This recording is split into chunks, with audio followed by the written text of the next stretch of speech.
Howdy there. So, my Christmas video for 2010, I actually got quite a number of people asking about this trick, which happens at approximately 2 minutes and 30 seconds in. It's a diagonal planes variant. G actually came up with this. You can see him perform it in both the videos I recorded of him in 2009 and 2010. It kind of runs past some of the more awkward characteristics of the diagonal plane stuff that we've played with so far, without losing that kind of weird X thing that we like about diagonal planes. So let's dissect this and see how it works. First and foremost, normally when we've been playing with diagonal planes, we're playing with the poi being in the same plane and just plane shifting or plane bending to switch what the orientation of that plane happens to be, right?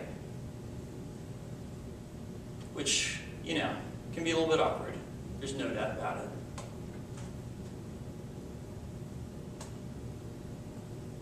It also means that the only way to get the full effect of the X is essentially to plane bend every rotation, right? Which is a pain in the butt and really makes it look awkward.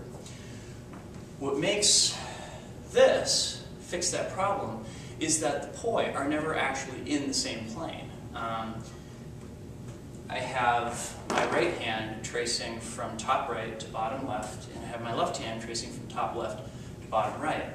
So technically speaking, they meet together in the middle, but as soon as they meet, they separate out.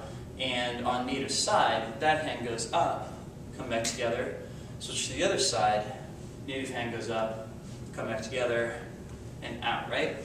The poi themselves are doing split opposites the whole time, such that there is an anti-spin loop every time they go between the arms, right?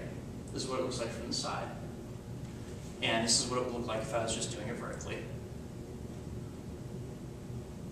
And the only difference there is that the hands are essentially in atomic planes from each other.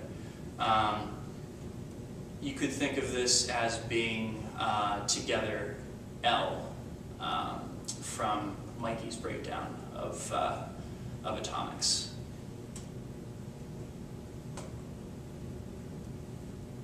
I usually get into this from a plane shift where the poi are pointed straight at me in the middle.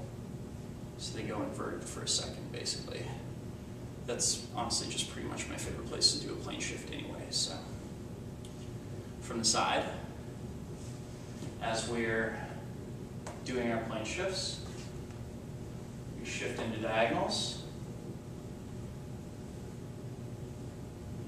and we shift back out.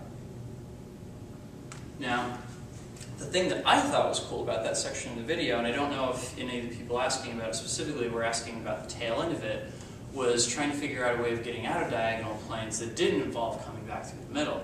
The example I did in the video was, so if we're doing split opposites like this, you'll note that when my right hand goes up, there's this point where I can do a 0 point with my right poi facing towards me, my left poi facing towards me, right?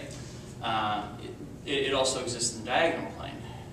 It comes in right here, which you can use to then do a unistall and do a little bit of plane shifting around to get out of it, right? It's a little bit harder, but it does a nice job of switching you back into the 2D planes. So once again, from the side, what that looks like, we're in our diagonal planes, and we stall behind, bring it around, and switch around and over. From the front, we go diagonal planes, we stall, bring it around, stall again, and switch into our 2D plane, right? So, that is a cool application of diagonal planes. Hope you guys enjoyed it, and yeah, questions and comments coming. Thanks so much for watching, and peace for now.